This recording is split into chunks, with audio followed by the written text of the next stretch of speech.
it's a very bifurcated picture when you look at those emerging markets. So if we take Brazil and Russia, they're very much commodity dependent, and if you've followed the price of commodities, probably the best example of that is oil prices and what's happened at the pump.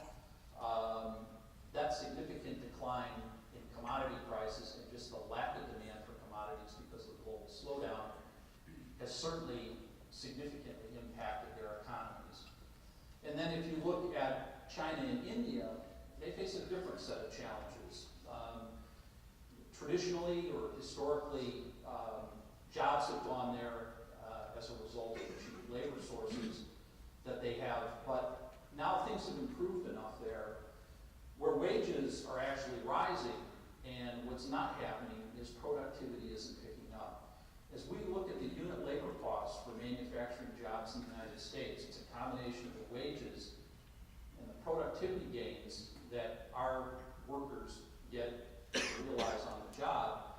You combine in things like the cost of transporting goods to a port in China, it doesn't look nearly as attractive. And we're seeing jobs come back to the United States for that reason. But the real driver is just the abundance of energy. That's particularly true in the chemicals industry. The low cost of energy and the abundance of energy is bringing manufacturing jobs back. And that's a trend that I think is likely to continue, particularly when you consider that the United States is now the #1 producer of crude oil in the world, ahead of Saudi Arabia. I think our move towards independence, complete energy independence, not having to rely on the Middle East, is pushed a few years out because we're likely to see a decline in exploration as a result of the reduction in prices. But when I think about the geopolitical issues that face the world today and have historically impacted our economy, whenever there was any tension in the Middle East, you see oil prices start to rise.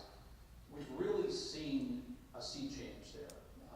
The events in the Middle East have very little impact anymore. They have some impact, but not to the point where it has the potential to derail our economy.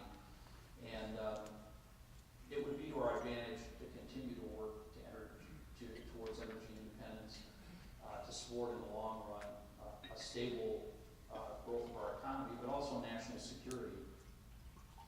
So let's jump into the charts here. Employment. So this is the payroll data, and we see this the first Friday of every month for the previous month. You'll notice the trough in the middle is the recession that started in '07, sort of peaked in late '08, early '09, and then began a gradual recovery.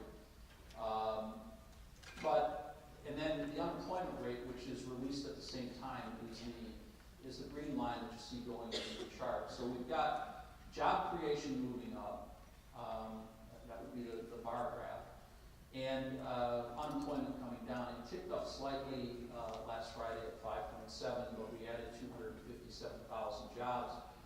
That 200,000 job level is critical. We saw the first 200,000 jobs created in March of last year, which was for February. We've had 11 consecutive reports of jobs created over 200,000. That's significant, and it's very encouraging in terms of employment going forward. This is sort of the flip side of employment, if you will. This is, this is the initial unemployment claims. We see this number every Thursday morning. It's released, and it tells us the number of people who are filing for unemployment for the first time. 400,000 is considered kind of a normal level. If you can see this chart, go back to 2000, you can see we were at 276. The 13-week smoothed average for this is now down to 295. So we're at levels that actually are exceeding where we were prior to the credit crisis, and we're moving back to levels that we haven't seen in the last 15 years. So another way to look at employment, or the demand for employees, but a very encouraging picture here as well. This chart takes a look at consumer confidence. I mentioned that jobs are a big part of consumer confidence. So is the cost of energy. We use energy to heat our homes, we use gasoline in our cars to get to and from work and recreational activities. But if you look at the University of Michigan Consumer Sentiment Index, that's on the right-hand side, and it's represented by the orange line. You can see that it has a very high correlation to the change in annual spending on gasoline year over year, and that's shown on the left-hand column. So with the black part of the chart rising, you can see, now we put this together, I think it was in the second or third week of December. Oil prices at that time were actually a little higher than they are today, and the savings is estimated to be closer to $700 a year per family. But another contributing factor, obviously, to consumer confidence and consumer sentiment. When consumers are happy, they spend money, and that means more economic growth, and that means more jobs. We have a very strong backdrop as we head into 2015. This is the Philly Fed Index. It's a manufacturing index. And we have sort of a Goldilocks situation, if you will, here. It's sort of the best of both worlds. The green line is indicating, it's read off the left side, that manufacturing activity is improving at the same time as prices paid, so this is the inputs that are going into manufactured goods, is declining. I think this is a lot of what, and you'll see in a slide, particularly in the small business area, why business confidence is improving. Profits are increasing because we're paying less for energy, not only as consumers, but businesses as well. I want to take a minute to talk about the Purchasing Managers Index, and we have two different indices that get reported each month. One is for non-manufacturing, so this would be representative of the services industry, and then there's the manufacturing, the Institute of Supply Management. Both of these, what's critical is sort of the 50 level.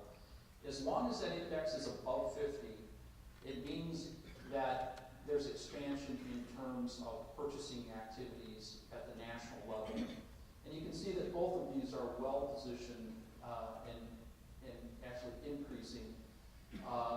The composite on the left takes into consideration both manufacturing and non-manufacturing, but the services index it sort of stands alone here on the right-hand side. But again, very encouraging. And I want to use this slide to set up for a slide that comes up. I think it's the next one after this. But this is small business optimism.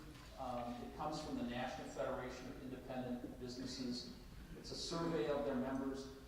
And what I would call to your attention is sort of this sort of precipitous rise that we saw in the last quarter of 2014. You can see that it spiked us back up above that green line, or it should be a green line, is the level of sort of the norm, if you will, going back 20 plus years on this chart. But we're now above that. And I think if we try and make a direct correlation to what may be driving that optimism, I think it's very coincident with the decline that we saw in energy. I think that's a big part of what's leading to optimism in small businesses. So here we're back to the Purchasing Managers Index. And I want to use this slide to demonstrate to you the decoupling of the global economy from the U.S. economy. So let's start on the left-hand side. The red line, and this has been weighted to include the foreign composite Purchasing Managers Index, so it includes both developed and emerging markets. It's the red dotted line. And then the green line is the United States, and it's blended at 20% manufacturing, 80% services. And if you look at the left-hand side, you can see that there was a 300 basis point spread between the reading of the foreign PMI versus the domestic PMI coming into the recession in 2007. It tracked fairly closely throughout the recession, and then it flipped over in about 2011. I think the reason for the flip here was the early adoption of our central bank by quantitative easing measures to try and stimulate the economy. Traditionally, the FOMC focuses on short rates. They've done December of 2008 and forward, they've been at zero at short rates. But they stepped out on the yield curve and expanded their balance sheet from roughly $500 billion to over $3 trillion today by purchasing long-term treasuries and forcing interest rates down, which the key lending there is in the mortgage industry. I think that sparked a refinance, it sparked new home purchases, helped us absorb the unsold inventory of homes, and put more money in consumers' pockets, which can then be spent. But if we move to the right-hand side, you can see how dramatically different things are today. There's now a 600 basis point spread between the U.S. and our foreign counterparts. And this really helps, I think is maybe one of the most clear signs, other than the headlines that you read, that shows the difference in activity around the world, and clearly the U.S. is leading the recovery. Just want to take a minute to talk about interest rates in the last couple of slides, because I think it's going to be key, particularly this year. Seems likely that at some point the Federal Reserve will begin to raise interest rates. The last chart I've got in here takes a look at the Fed dot plot. I think you'll find it amusing. Let's just take a look at these three different yield curves. So, first of all, what is a yield curve? It's nothing more than the various maturities of sovereign debt. So we're starting with, in this case, the U.S. Treasury debt yield curve. We've got Switzerland's shown in green at the bottom. We've got Japan shown in blue. And the takeaway from this is that, I so many times during the course of the week, we have clients who ask us why our interest rates are so low, when will they be higher? Well, on a relative basis, they're pretty high. And I think, if we look at, for instance, the 30-year Treasury at around 225, you compare that to Japan, which looks to be around 1.25. You drop down to Switzerland, and it's about 50 basis points.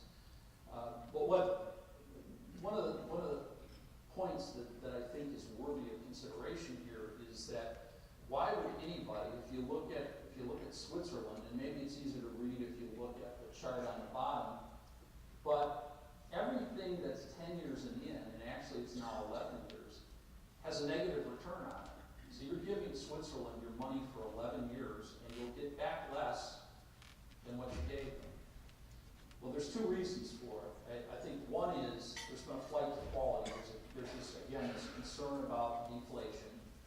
And you want to own a safe asset, and getting your money back is better than losing money. But I think there's also a currency play here. This yield curve took shape a couple of weeks back when Switzerland decided to stop pegging their currency to the euro. That was a very dramatic swing in both rates and currency. So anybody who owned a Swiss-denominated bond, that currency went up in value. So even though you're not making much interest, it's turned into kind of a currency play. So who's taking advantage of this? Well, if you follow Apple Inc. at all, you know that last week they issued $1 billion in bonds for 10 years that will pay 25 basis points. So pretty cheap money. Now, it's not like they need to borrow money. They have a $125 billion cash and short-term investment on their balance sheet. So why borrow another billion? Well, they'll use it. One of the challenges that Apple has is that a lot of that cash is in foreign economies, and our repatriation tax, our excise tax, would cost them 35% to bring that back into the United States. So rather than take it out, they borrow money at 25 basis points for the next 10 years. They can use that to both buy back stock and support their current dividend. Just want to spend a minute talking about the relationship between oil and the dollar. I think we've probably all been given the explanation that the reason that oil prices have fallen is as a result of the mismatch between demand and supply. That's part of it, but a large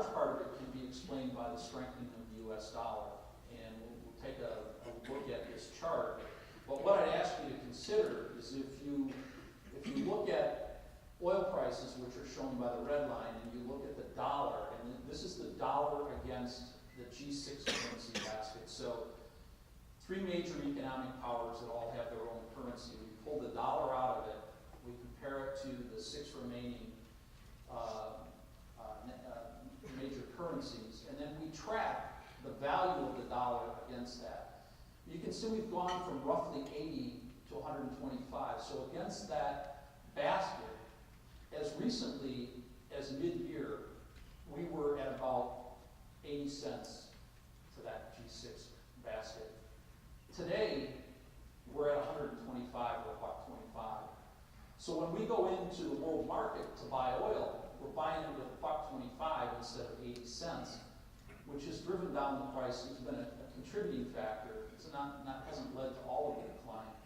But I think you'll agree that you see a very high correlation, particularly in periods of